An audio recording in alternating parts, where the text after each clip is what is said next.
Okay, this is the final product.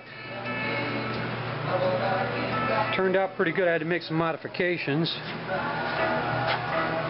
It might not be as pretty as Wandell's, but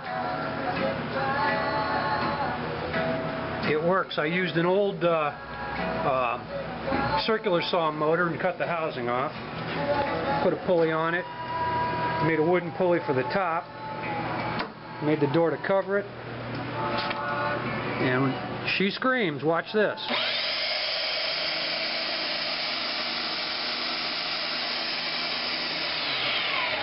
I also wired in an outlet on the back that I can plug the shop vac into so it turns on when the machine turns on.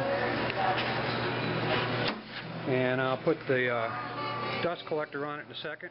Okay, there's with the dust collector on it. I cut the hole to fit my shop vac. All I need now is Velcro and sandpaper, and I've got to get that, I think, from Granger.